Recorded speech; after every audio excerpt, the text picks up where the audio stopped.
자, 우리가 챕터 2장 후생경제학 이렇게 나와 있는데 요거 약간 미시경제학에 대한 뭐 기초 내용이다 보시면 되겠습니다. 그래서 뭐 후생경제에 대한 기준 뭐 이런 것들 차차 얘기를 할 거예요. 자, 우선 하나씩 보시면, 자, 우리가 정부의 이제 여러 가지 활동을 통해 가지고 정부의 목표가 뭐냐라고 하면 뭐 국민들의 행복을 이제 극대화시키는 것이다, 이렇게 보시면 되겠습니다. 자, 그 행복을 다 총합해서 나타낸 게 후생이다 라고 보시면 되겠습니다. 그래서 이거를 웰페어 요렇게 번역한 건데, 웰빙 뭐 이렇게 보시면 되겠어요. 행복이라고 그냥 보셔도 되고요. 한자식 표현이긴 해요. 그래서 뭐 웰빙 이렇게 삶의 질을 극대화시키는 거야. 그래서 이 후생을 극대화한다, 이렇게 볼 수가 있습니다. 뭐 정부의 여러 가지 활동의 목표가 되겠어요. 자, 그런데 어떻게 하는 게 우리 행복을 극대화하는가, 이런 거랑 비슷하죠. 그래서 이제 두 가지 잣대를 가지고 할 거야. 첫 번째는 이제 효율성. 효율성이라는 건 이제 낭비가 없다, 이렇게 보시면 되겠고요. 그리고 여기 두 번째 나와 있는 게 분배의 공평성, 이렇게요. 근데 이제 공평성 같은 경우는 약간 이게 주관적인, 그리고 이제 가치 판단이 여기 내재돼 있죠. 정답이 있는 건 아니에요. 가치 판단이 내재돼 있고, 이 효율성은 이제 좀 약간 객관적이다, 이렇게 보시면 되겠어요. 우리는 이제 파레토 효율성, 그걸 중심으로 보긴 할 거고요. 그 다음에 세 번째가, 이게 이제 두 가지 기준이 되고, 요건 약간 기타 여러 가지 기준도 있겠죠. 그래서 학자들이 얘기할 때는 추가적인 기타 기준 또 뭘 얘기해야 되겠는데 하면 거기 3번에 나와 있는 것처럼 개인의 자유. 개인의 자유. 그렇지. 이게 자유가 있다 보니까 자유의 소중함을 모르는 거지. 어떻게 보면 자유가 빼앗기고 나서야, 우리도 뭐 코로나 이전에는 이 그런 일상의 그 평범한 삶이 또 소중한지 몰랐는데, 뭐 코로나 때문에 또 뭐 많은 걸 또 깨닫게 됐죠. 개인의 자유도 중요하고, 거기 보시면 이게 간섭이야. 근데 이게 충돌되는 거 같잖아요. 근데 앞에 수식어가 붙어요. 온정적 간섭, 이렇게요. 그래서 그냥 단순하게 자유와 간섭하면은 얘네들은 이렇게 상충되는 측면이 있어요. 이렇게 충돌되죠. 근데 앞에 온정적, 이게 이제 부모와 같은 마음으로 이제 따뜻한 마음으로 간섭을 하는 거야. 잘 되라고. 우리가 이제 보통 학교에서도 뭐 규제하고 출석 부르고 뭐 몇 번 결석에 빠지면, 이것도 사실은 초중고 고등학교도 아니긴 하지만 아직까진 그래도 대학생 때까지도 그래도 학생인 측면이 있잖아. 어차피 평생 교육이긴 하긴 하지만, 그래서 이제 삶의 어떻게 보면 태도야. 저기 뭐 온라인으로 해서 복습 동영상 비슷하게 올라가니까 뭐 오프라인 이렇게 안 해도 되겠지? 안 해도 되는데, 어떻게 보면 그렇게 하나하나 이렇게 해서 자기 편한 대로 이렇게 하다 보면 이게 쌓이고 하다 보면 어느덧 내가 여기 어디지? 그럼 이상한 데 와 있는 경우가 많아요. 그러니까 어떻게 보면 자기가 하기 싫은데도 또 수업도 아침 9시잖아. 이게 아침에 나오는 것도 불편해. 근데 뭐 그런 거를 쭉 하는, 늘 하고 싶은 것만 하고 살 수는 없잖아. 그러다 보니까 가끔 부모님들이 잔소리를 하기도 하는데, 잘 되라고 잔소리를 하는 거겠지. 왜 간섭이야? 뭐 이럴 수 있는데, 또 이런 잔소리가 없으면 그것도 이제 섭섭해. 정부는 왜 뭐 자유를 줬지만 왜 내가 이렇게 빈곤하고 힘들게 살고 있는데 도대체 뭐 도와주는 게 뭐 있냐, 좀 이렇게 할 수도 있고. 그러니까 약간 뭐 이런 것들은 부차적인 거지만 아무튼 그 정도 보시면 되겠고, 우리는 요 두 가지를 기본으로 보통 평가할 것이다 라고 보시면 되겠어요. 그래서 거기에 온정적 간섭주의 옆에 이거 강제로 저축하라고 하는 거, 노후를 대비해서 저축을 해야 되는데 안 하는 거야. 그러니까 강제로 하세요, 이렇게. 이 국민연금제도가 바로 그거죠. 그 대신 정부가 맡아뒀다가 나중에 줄게요. 근데 자꾸 이제 애매하지. 맡아뒀다가 준다고 했는데 뉴스나 신문 보면 고갈될 수도 있다, 뭐 이렇게 되니까 이거 뭐야, 이거 진짜 내 돈 저축 강제로 하라고 해서 했는데 돈이 어디 간 거야, 이럴 수 있을 겁니다. 네, 그 정도 보시죠. 자, 그래서 우선 효율성 측면에서 볼게요. 효율성은요, 말 그대로 낭비가 없는 상태 요거예요. 그쵸? 우리가 거기 밑에 보시면 파레토 효율성이라는 얘기를 할 건데, 자, 기본적으로 이렇게 보시죠.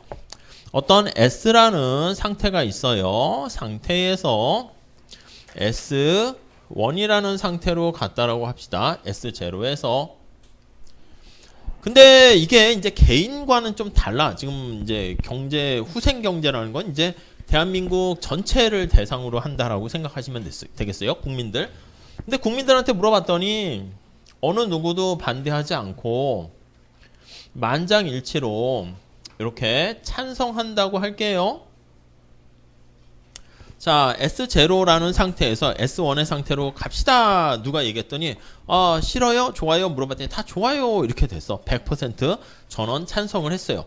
이렇게 되는 경우는 S 상태보다 S1의 상태가 더 나은 상태다. 이렇게 해서 개선되었다. 이렇게 얘기를 할 수 있어요. 더 좋아지니까 찬성하겠지. 싫으면 반대하겠죠. 자, 그래서 계속 이렇게 더 좋은 상태로 가다가 만장일치로 가다가 여기 S2라는 상태로 이렇게 갔어. 근데 이게 만장일치로 찬성하지 않고 누군가는 반대를 해요. 그래서 전 싫어요. 이렇게 되면 더 이상 그래서 뭐 이쪽으로 갈 수도 없어. S2로 가는 거 S3죠. 2는 썼으니까. S3 상태로 가는 거에 대해서도 그냥 사람들이 뭐 그닥 좋아하지 않는 사람들이 생기는 거야. 그래서 여기 나와 있는 것처럼 더 이상 그래서 요 개선 상태에서 더 이상 개선이 불가능하다. 이렇게 불가능해. 이렇게. 그러니까 요 상태 S1의 상태 있잖아. 더 이상 개선이 불가능한 요런 상태가 우리는 파레토 최적 상태다. 효율적인 상태다. 이렇게 얘기할 거예요. 이해 가시죠? 산이 가장 높은 산을 찾아서 가장 높은 나무를 찾아서 우리가 갔는데 이보다 더 높은 나무는 더 높은 산은 없어. 그럼 이 산이 가장 최고로 높은 산이야. 이렇게 얘기할 수 있죠. 그러니까 내가 이제 물어보는 거지. 어떻게 열심히 공부하고 있어요? 열심히 살고 있어요? 물어봤더니 저 진짜 열심히 살고 있습니다. 낭비 없이 공부하고 있어요. 시간을 쪼개서 쓰고 있습니다.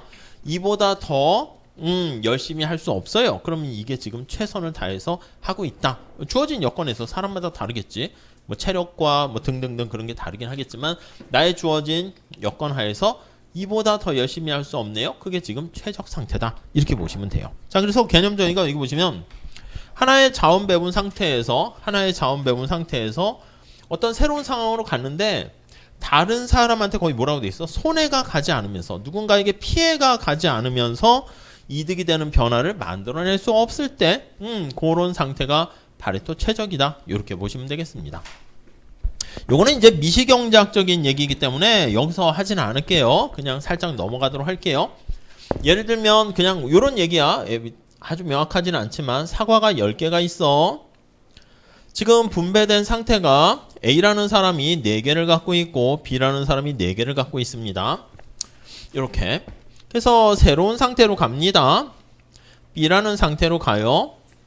A가 5개, B가 5개 이렇게 됐어. 자, 두 사람만 있다라고 할게. 그래서 두 사람만 우리가 일반 균형이다라고 해도요. 칠판에 그림을 그려야 되기 때문에 2명만 있고 생산 요소도 2개만 있고 다 그렇게 할 거야. A와 B만 존재해요. 물론 이렇게 나눠 가질 수 있는 재화도 XJ, YJ 이렇게 하면 좋은데 지금은 그냥 복잡하니까 뭐 XJ, 사과 하나만 있다 할게. 자, 그래서 이게 A의 소비량이고 요게 B의 소비량이에요. 그래서 4개 갖고 있는데 당연히 10개 다 소진하고 있지 않는 상황이죠. 그래서 요렇게 5개로 가는 거 요거 개선이다. 이렇게 얘기할 수 있어요. 물론 개선되는 상태는 요것만 있는 게 아니지. A가 만약에 6개를 갖고 B가 4개 이렇게 되면 당연히 이때는 A의 효용이라 할게. 효용은 증가하고 B의 효용도 증가하고 이때는 A의 효용은 많이 증가하겠지.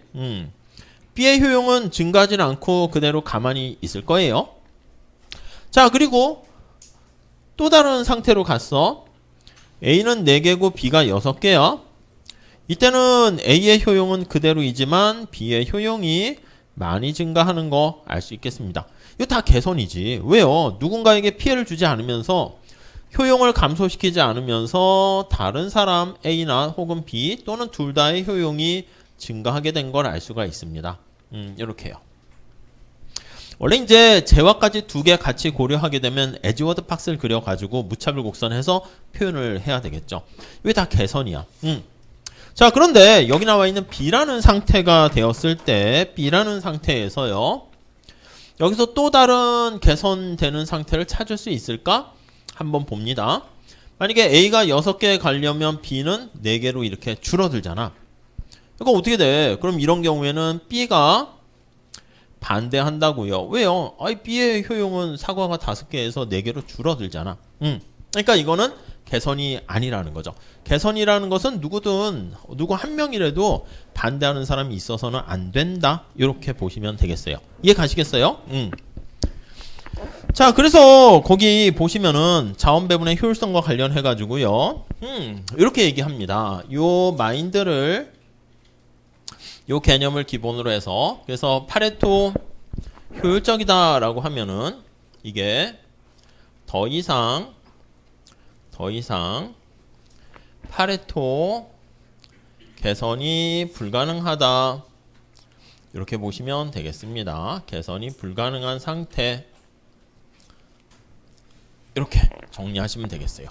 자, 그래서 이 개념을 기반으로 해가지고요. 이거 지울게요.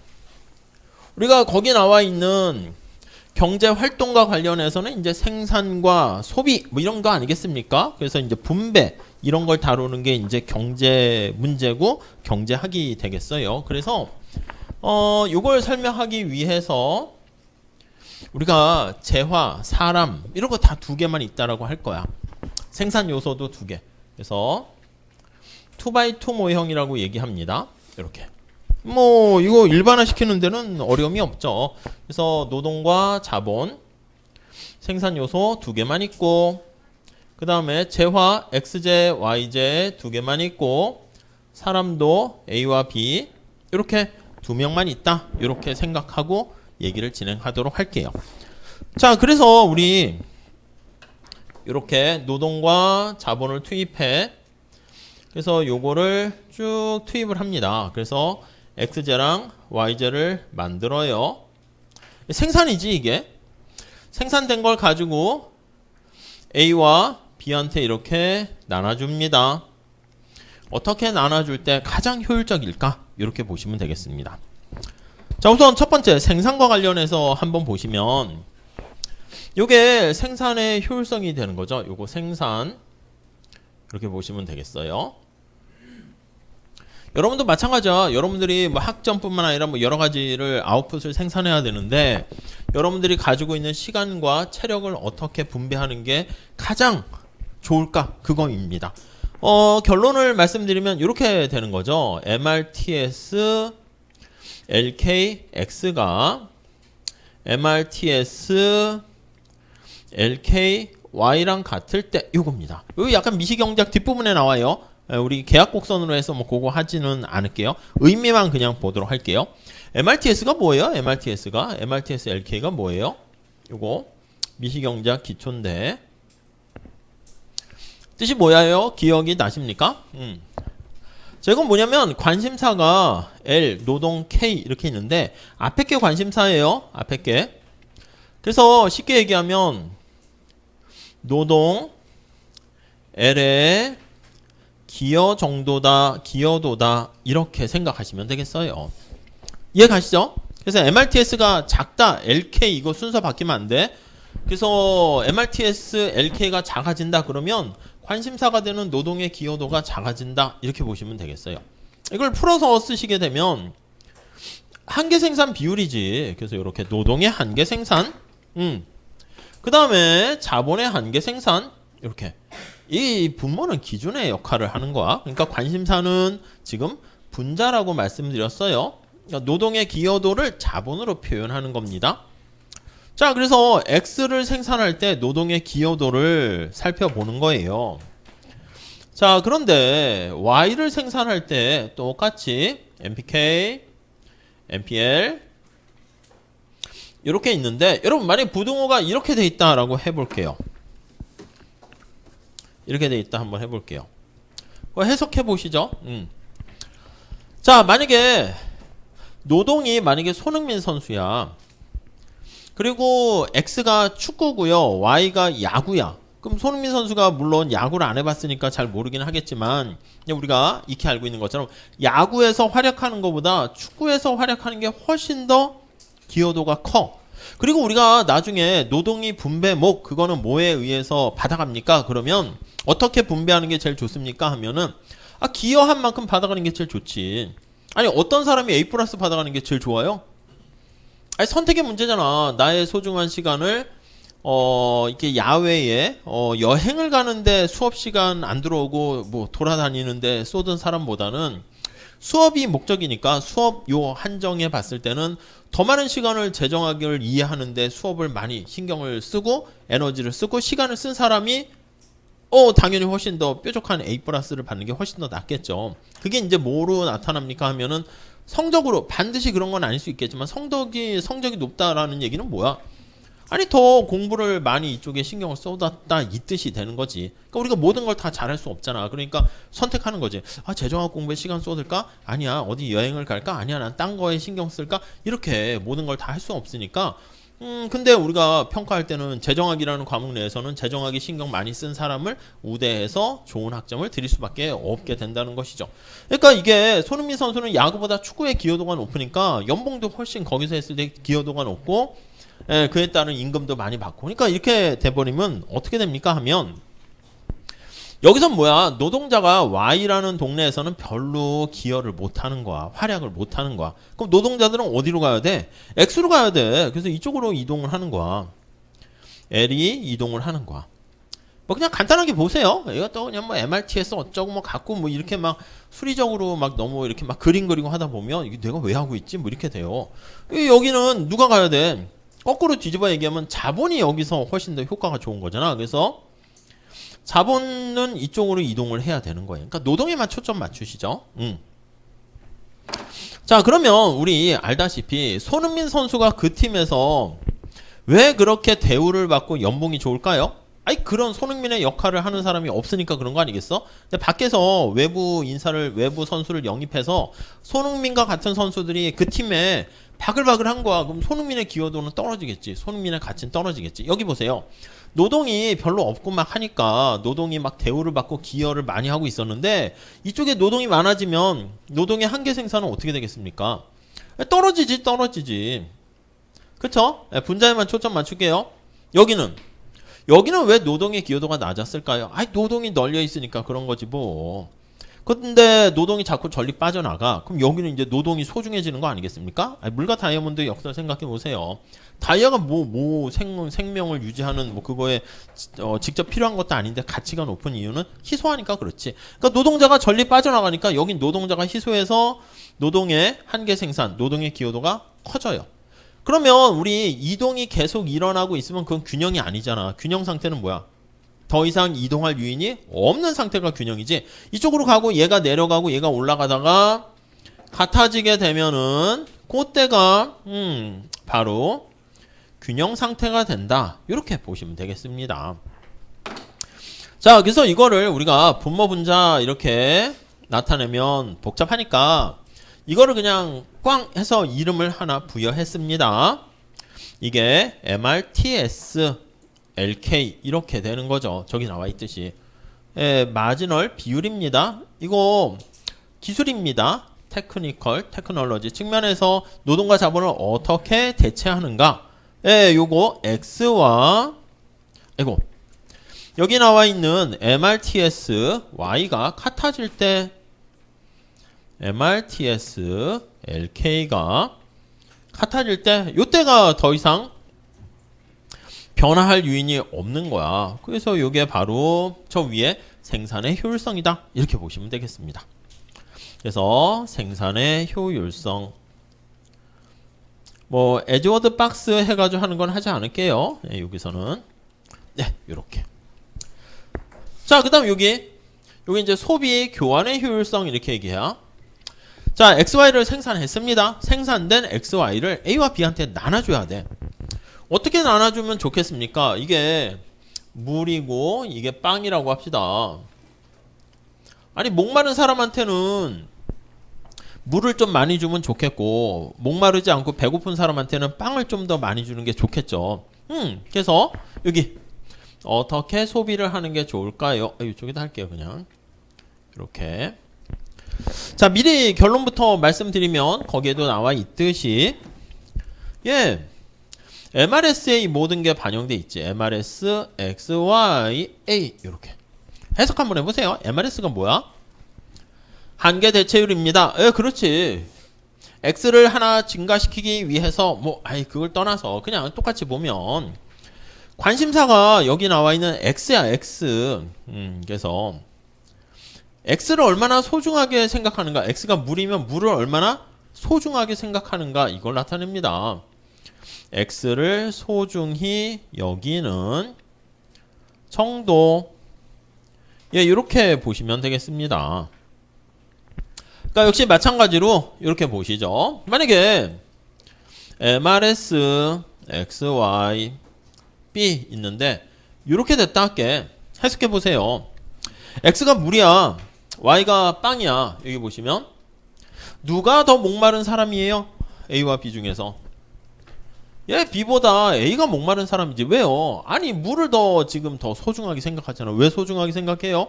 아니, 지금 목마르니까 물 좀 주세요, 이렇게 되는 것이지. 뭐 그렇게 보시면 되겠습니다.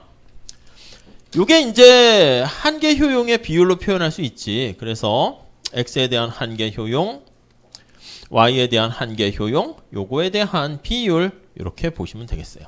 자, 그러면 지금 물과 빵을 지금 똑같이 분배했는데 지금 목마른 정도랑 배고픈 정도가 지금 서로 다른 거야. 그러니까 이런 경우에는 어떻게 교환이 이루어지면 더 둘 다 좋아집니까 하면 X가 이쪽으로 가야지. A가 목마른 거니까. 그래서 X가 이동을 합니다. 물은 A한테 가고 대신 이제 서로 교환하는 거야. 나는 목마르니까 물 좀 줄래? 대신 내가 빵 줄게. 그래, 잘 됐다. 나는 별로 마르지도 않은데 배고파 죽겠거든. 그러니까 서로 교환하는 거야. 그래서 Y가 이동하는 교환을 하게 되면 어떻게 돼? 그러면 당연히 여기 보시면 얘도 A가 이제 점차 X가 많아지는 거 아니겠습니까? 서로 교환하니까 X에 대한 애지중지하는 정도가 떨어지겠지. 이거랑 똑같이 여기 이제 떨어져요.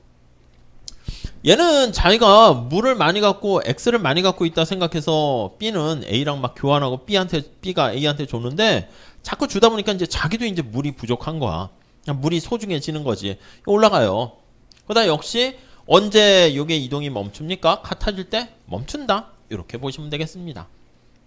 끝! 간단한 거예요. 그래서 생산의 효율성 이렇게 MRTS가 같아질 때 교환의 효율성 이렇게 되다가 역시 더 이상 교환을 할 만한 유인이 없는 상태에 도달하게 되면은 스톱 하게 될 텐데 이렇게 MRS가 똑같으면 야, 너 얼마나 좋아해? 하면 나 너만큼 좋아해. 그럼 더 이상 교환할 유인이 없겠죠. 자, 이거는 사실 경제학에서 가장 중요한, 우리가 선택할 때 제일 중요한 게 뭐가 있냐면 경제학의 선택 원리에서는요, 가장 기본이 되는 원칙은 경제학에서는 선택의 학문이다 이렇게 하는데, 선택의 기본 원리, 앞으로 이거는 늘 미시, 거시, 재정학 다 우리가 들어가 있는 거죠. 이게 뭐냐면 한계 원리인데, 쉽게 얘기하면 한계 편익과 한계 비용이 같을 때 이렇게 보시면 돼요. 내가 이걸 하나 더 생산할까? 하나 더 소비할까? 수업을 1시간 더 들을까? 이렇게 얘기하는 거 할 때 편익이 비용과 같을 때가 최적입니다. 이거일 때가 바로 최적, 이렇게 되는 것이죠. 자, 근데 지금 뭘 얘기하려고 하는 거냐면, 여러분, 우리가 뭐 할 때는 반드시 비용을 고려해야 되는데, 얘는 느낌이 이게 베네핏 아닙니까? 노동의 한계 생산과 자본의 한계 생산의 비율이잖아. 그러니까 이게 베네핏과 관련된 것이고요. 생산된 거를 물론 이제 반대 측면의 의미에서는 포기한다는 측면에서 비용 느낌도 있지만 MRS도 이거 보시면 이거 XJ를 얼마나 소중하게 생각하냐 YJ를 소중히 생각하는 거에 대비해서 그러니까 이것도 다 편익에 대한 얘기야. 비용에 대한 얘기를 안 하고 있어요. 그래서 종합적인 요 원리까지 다 얘기하려면 여기까지 왔어. 여기까지 오게 되면은 어차피 이거 두 개 똑같잖아. MRS A, B 똑같으니까 여기 A와 B는 없애도 되겠죠. 그래서 얘는 그냥 하나만 써요. MRS 이렇게. 이게 뭐라고? X를 하나 소비했을 때 얻게 되는 베네핏이 얼마인가? 이거야. 근데 우리가 저 선택이 하려면 비용이 있어야 되잖아. 그게 바로 우리는 MRT 이렇게 해요. 그래서 MRTS랑 헷갈리지는 않으시겠지. 그래서 요거 S는 빠져 있어요. 그래서 이거는 뭡니까 하면 이거는 변화시키는 테크니컬 측면에서 얘기하는 건데 기술 이제 생산하는 기술이죠. 생산 기술 측면에서 얘기하는 거야. 근데 요거는 바로 뭐냐면 이 T가 트랜스포메이션이야. 변환시킨다는 거야. 트랜스 형태를 바꿔요. 포메이션. 내가 X를 하나 생산하려고 하면 노동과 자본을 Y에 생산하는 것을 X 쪽에다 투입을 바꿔야 된다고요. 그래서 얘는 이제 바로 뭐라고 할 수 있습니까 하면 XJ에 대한 한계 비용이야. 근데 이거는 이제 하나만 있을 때는 부분균형 분석에서는 한계 비용 하시면 되겠지만 여기 Y에 대한 한계 비용 대비 X의 한계 비용 이렇게요. 이게 이제 비용과 관련된 얘기가 되겠죠. 코스트 관련된. 이건 뭐라고요? 편익. 자, 그래서 얘가 만약에 부등호가 이렇게 되면 어떻게 되겠습니까? 사람들이 XJ에 대한 코스트보다 베네핏이 큰 거니까 X 생산 자체를 증가시켜야 되고요. 이렇게 되면은요. X 생산에서 얻게 되는 베네핏보다 비용이 큰 거니까 X 생산 자체가 너무 과다 생산된 거야. 그래서 생산을 줄여야 되고요. 언제 멈춥니까? 이거 같을 때가 최적 이렇게 되는 것이죠. 살짝 정리만 해볼까요? 자, 저기 있는 것 좀 다시 쓰면 MRS가 MRT 이렇게 되면 X 생산 자체가 사회에 더 기여하는 바가 비용 대비 편익이 큰 거니까 X 생산 자체를 늘리고 Y를 줄여야 되는 것이고요. 그리고 부등호가 반대가 되면 이렇게요. 그러면 이때는 X 생산 자체를 줄이고 Y 생산을 늘려야 되겠고요. 그래서 더 이상 X랑 Y를 늘렸다 줄였다 할 만한 유인이 없는 상태, 이때가 바로 최적 상태다라는 걸 알 수 있습니다. 그래서 흐름 자체가 저기 생산서부터 교환 이렇게 가서 이렇게 오다 보니까 이게 이제 성립이 되었다 그러면 당연히 저 앞에 노동과 자본을 다 효율적으로 생산했고 교환까지 다 효율적으로 했고 그래서 요거 나타낸 게 이제 어떻게 보면 최종적인 종합적 효율성이다.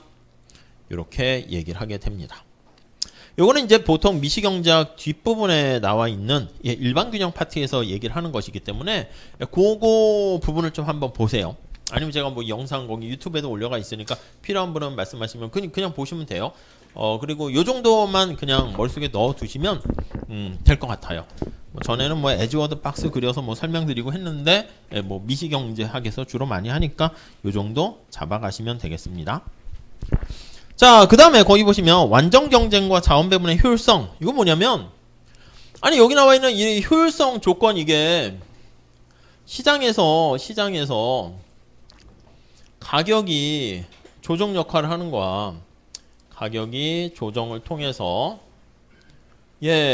요 문제를 다 달성할 수 있게 된다라는 걸 알 수가 있게 됩니다.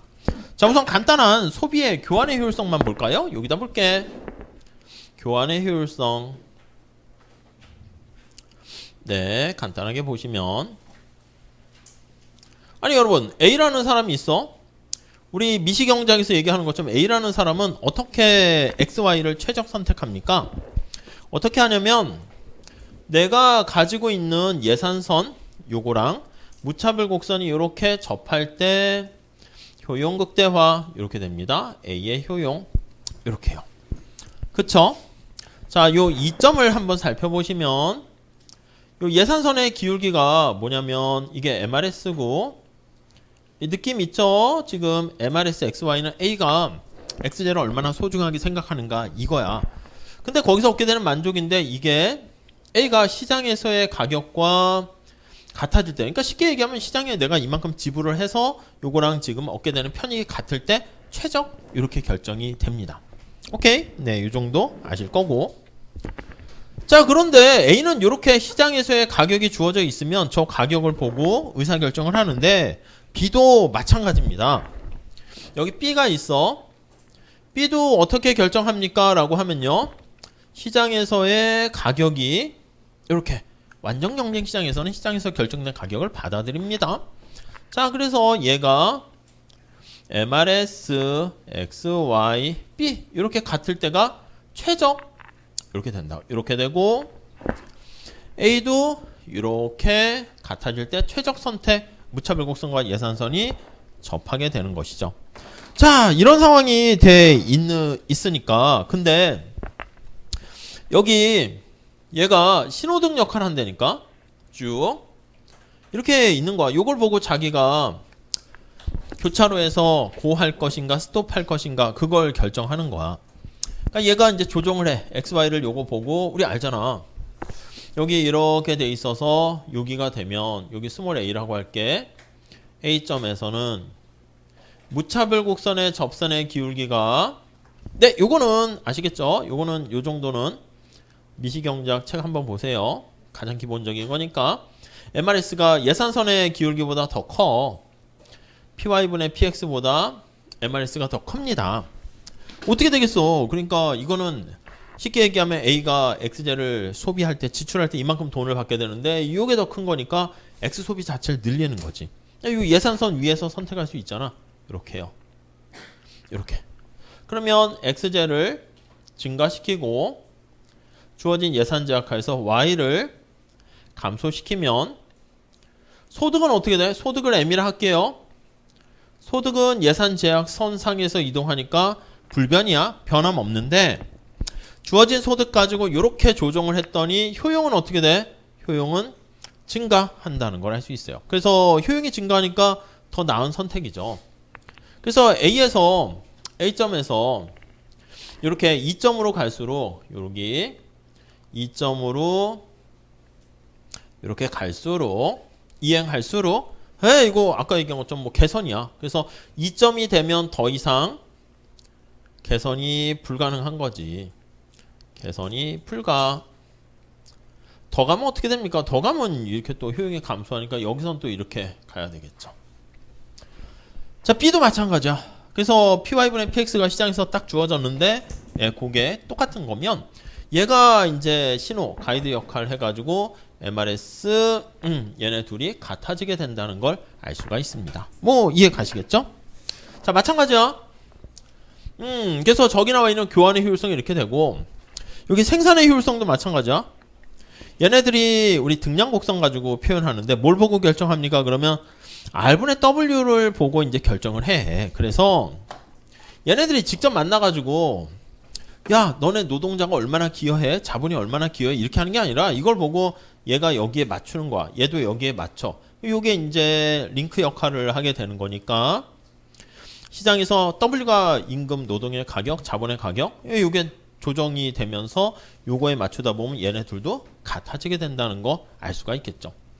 그리고 생산과 관련된 종합적 효율성도 마찬가지야. 요게 이제 우리 한계 비용 가격 설정이라 하잖아.